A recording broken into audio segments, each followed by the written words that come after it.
What's going on YouTube? John Conrad here from Drone One Media, and today we are going to be looking at the DJI Go app.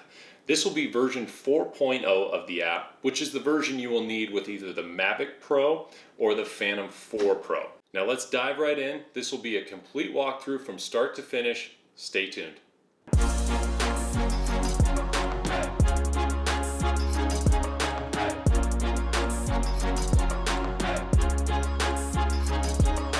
So let's start by opening the DJI Go app and accept the terms of use. And up here is where you'll find firmware updates, if there are any, either for the remote controller or the drone.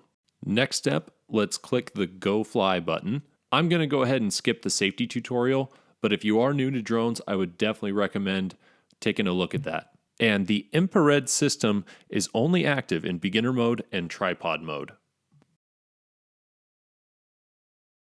And this is the aircraft status page. You can see the status of the compass, the IMUs, the ESC, the vision sensors, and everything to make sure everything's in order before you fly. And as you can see, I have very poor radio channel quality because I am in a noisy environment with lots of Wi-Fi routers nearby.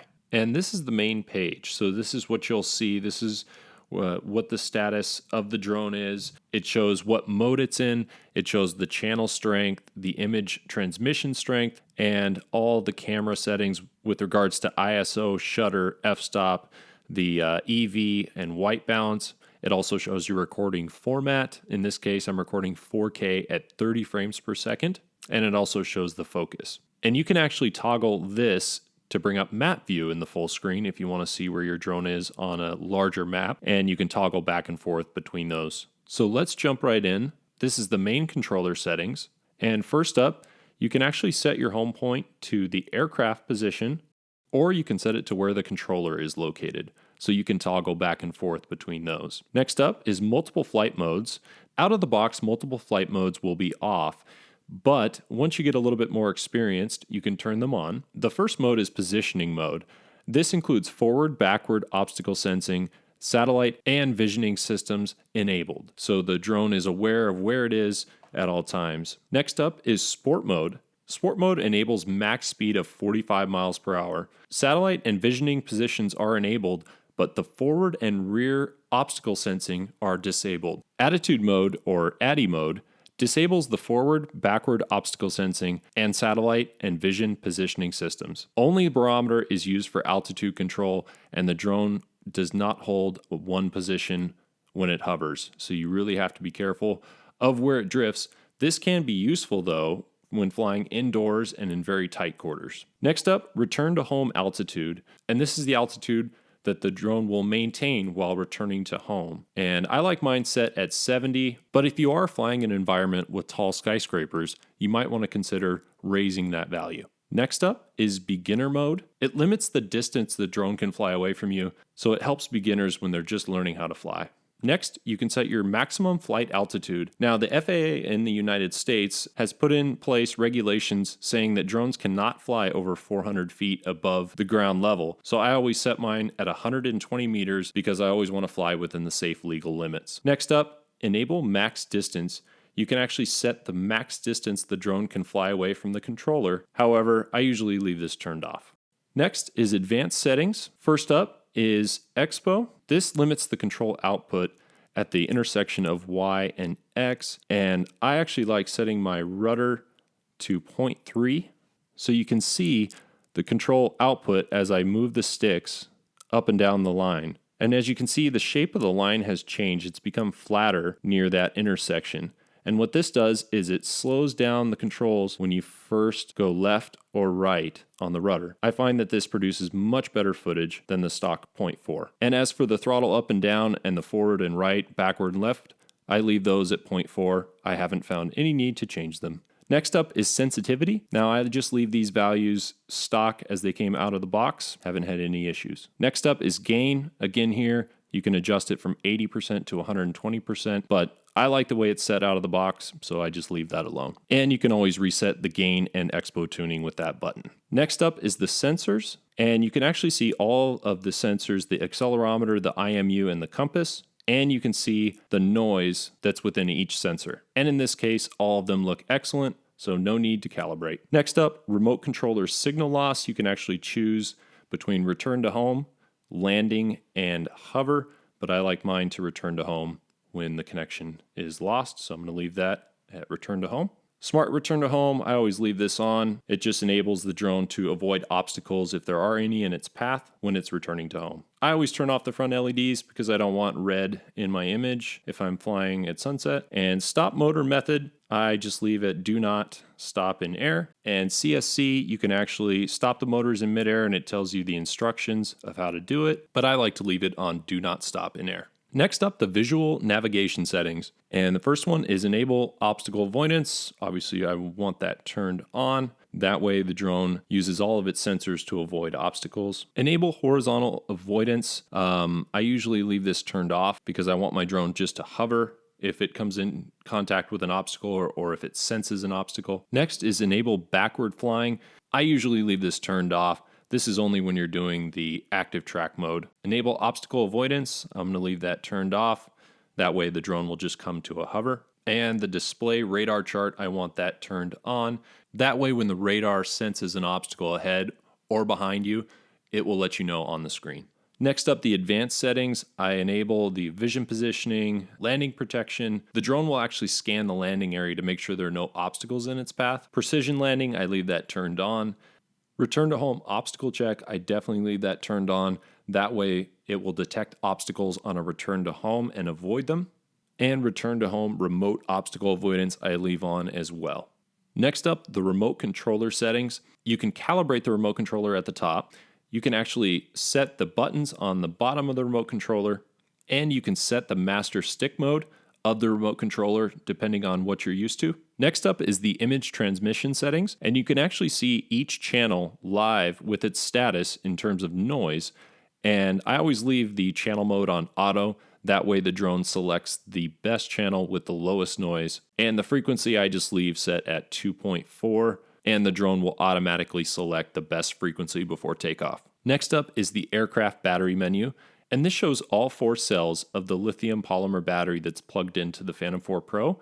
And you can see that they're all in balance, and that is a good thing. You always want the battery cells to be in balance, and the Intelligent Flight battery does a great job of keeping itself in balance as it charges. And it shows the remaining power in milliamps, the total capacity in milliamps, and also the times charged, and the voltage, and also the battery temperature. Next, you can set the low battery warning and the critical low battery warning. I usually leave mine set at 30% for the low and 15% for the critical. Next up is advanced settings, and you can show the voltage on the main screen if you like.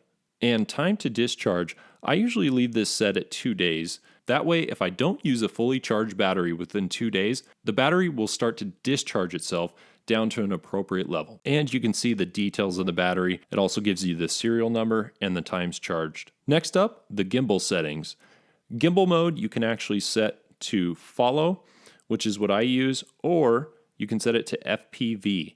What FPV does is it actually moves the gimbal as you move the drone. So if you turn the drone right or turn the drone left, the gimbal will follow it, which gives it a more FPV feel when you're recording a video. So I leave mine set at follow. Advanced settings, you can actually change the gimbal pitch speed, which I like setting mine right about 17, 18, right in there, which I find is nice as it slows the gimbal down, which makes for smoother shots. And as you can see, if you increase the gimbal pitch speed, the speed of the gimbal changes dramatically. Next, enable upwards gimbal tilt to 30 degrees, and you can actually toggle this on. And this is normally the upward limit of the gimbal, but if you turn the switch on, you can actually go up an additional 30 degrees. But oftentimes you'll get propellers in the shot when you do this, so I leave this turned off. Gimbal pitch smoothness, and what this does is it limits the sudden movements of the gimbal, so if you really crank up the pitch smoothness, it's not very responsive, so I usually leave this turned down. I find that 9 on the gimbal pitch smoothness is just about perfect. Enable synchronized gimbal pan follow, I leave this turned on. Next up, general settings. I'm going to go ahead and click Imperial, since I live in the US. Hardware decoding I leave on. Peak focus threshold. Now I always turn this on to normal. This will show what parts of the image are in focus. Long press action, I leave that on gimbal control. Show flight route, I leave that turned on. Calibrate map coordinates for China mainland, I leave that turned off since I don't live in China. And cache map in the background. So this will actually store the maps on your device if you don't have a cellular data connection or a Wi-Fi connection when you're flying. The GEO system I always leave turned on because that way you get a warning if you're flying close to an airport or in a Class C airspace or in a restricted airspace in the worst case. So I always leave that turned on because it helps me fly safer. Cache video during shooting. And what this does is it actually stores a lower resolution file on your device as you're filming. So you can turn this on, but since my iPad's only a 16 gigabyte model, I turn that off. And you can choose the total amount of storage you want to take up with the video cache. Device name, you can change your device name if you like. I just leave mine set at Phantom 4 Pro. Full screen, I leave this at a single finger, and what this does is you can actually swipe down with a single finger, which enables full screen mode to allow you to focus only on the image, and you can toggle back and forth. And this is in video mode, as you can see by the red dot, so you can easily switch to photo mode with that button. Before we get into the camera settings, let's go over here. And the histogram I always leave turned on. Histogram's a really useful tool, allows you to see if the image is properly exposed. And the idea is you want the largest mountains to kind of be in the center of the histogram. That means the image is properly exposed. Front LEDs auto turn off, I will leave on. Overexposure warning. This is really useful because it shows in the image which parts are overexposed by the zebra lines. Video caption, I'm going to go ahead and leave off. Autofocus assistant, I will turn on. Manual focus assistant, I will also turn on. I always like to have grid lines on the screen. It easily allows you to check your rule of thirds. And what this means is you want something in the image on the left, something in the center, and something on the right. And this makes for a more pleasing image. So grid lines are really helpful when you're shooting. Next up, center points. You have a variety of center points to choose from. Center points are used more on the FPV mode. Next up is anti-flicker, and I just leave that set on automatic. File index mode, and I like putting this on continuous because that way no file names will ever be repeated. So if you fly 3 flights one day and 3 flights the next, it will be file names 1, 2, 3, 4, 5, 6 versus 1, 2, 3, 1, 2, 3. So that could get a bit confusing when you're copying data over to your computer. So I always like it set on continuous. And you can have custom camera settings presets that you can set up as well. And you can format the SD card, which erases all the content on the micro SD card that's plugged into the drone. And you can also reset the camera settings. Next up, we can change the photo settings from single shot to multiple shot. And you can take up to 14 photos in a burst mode. And also you can take 3 or 5 different photos of different exposures. So that makes it great when you're doing HDR photos. And there are time shots as well. Next up, the image format. You can either shoot in RAW, JPEG, or JPEG plus RAW, which saves 2 photos every time you snap the camera. But I like to shoot in RAW because it gives you the most detail possible in the image. Next up is the white balance menu, and you can select automatic or select from a variety of different lighting conditions from sunny, cloudy, incandescent, fluorescent, or you can even customize the color temperature in the white balance from cool to warm and anywhere in between. But I usually leave mine set on automatic. Now the style menu, you can actually do standard, landscape, soft, or you can do your own custom one. I like to do my own custom one because I reduce the sharpness, the contrast, and the saturation down a bit, which gives it a flatter, softer image in post, which is better to work with. You can sharpen it up in post if you like, and you can also add the contrast and saturation, which personally works for me. But if you don't really want to color grade the image much and you just want to cut it together afterwards, I would stick with the standard or the landscape. Next up, the color menu. And they have a variety of different colors on here. If you don't want to color grade in post, I would stick with normal. And D-Log actually strips a lot of the information away from the image and gives it a very grayish tone, which used to work great on the Phantom 4, but for some reason on the Phantom 4 Pro, it strips away too much detail for my liking. So I like to film in D-Cinelike, which I think is better to work with in post for my projects. These settings should really depend on what you want to do with the footage afterwards. If you simply want to cut it together, I would just stick with automatic. Personally, I like using manual mode. It gives me more control over the footage and really gets some better looking footage in my opinion, but you have to work with it more in post. First up is the ISO control, and you can change the ISO all the way from 100 to 12,800. The ISO controls the noise of the image. So in low light or nighttime shots, you actually need to increase the ISO to let more light into the sensor. But during the day, you always want to film on ISO 100 when there's plenty of light. That way, there's very little noise in the image.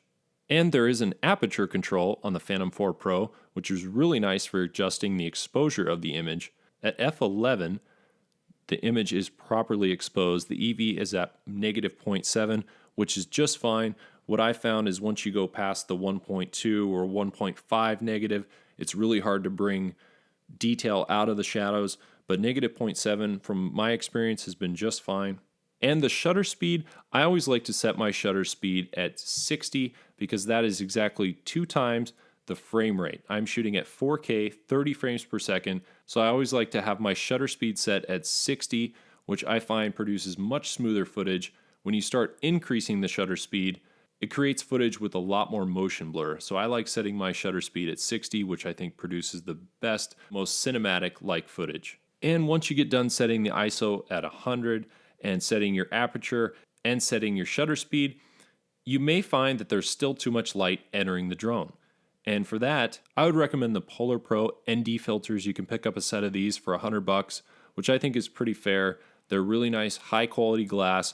They reduce the light that enters the drone, which is very helpful on bright sunny days when you still want to keep your ISO at 100 and your shutter speed at 60. Next up, the video size. So you can select a variety of sizes, 2 different sizes for 4K. I usually film on 3840 by 2160, and you can select your frame rate at either 24 frames per second or 30 frames per second. I usually shoot on 30 frames per second, but different parts of the world shoot 24 frames per second. You can also shoot 2.7K as well, and 1080p in a variety of frame rates, all the way up to 120 frames per second for slow motion footage, but I usually shoot 3840, 1920, 30 frames per second. Next up is the video format, and you can toggle between MP4 and MOV.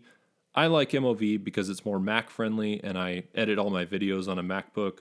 NTSC and PAL, I shoot in NTSC because I'm in North America, but always check your local region codes to decide, if you want to shoot in PAL or NTSC. White balance, again, you can select auto, and color, same as before. I choose D-Cinelike. Camera video coding, you can select between H.2.64 or H.2.65, which I like H.2.65 because it's higher quality footage, it's a higher bit rate, it looks better, although it does take an extra step to convert it over to ProRes to use in Final Cut Pro. Last thing you want to make sure is you always tap to focus before you go fly.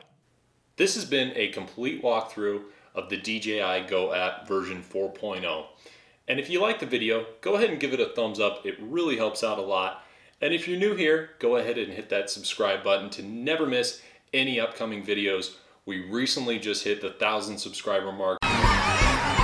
So thank you so much to everybody that has supported me so far.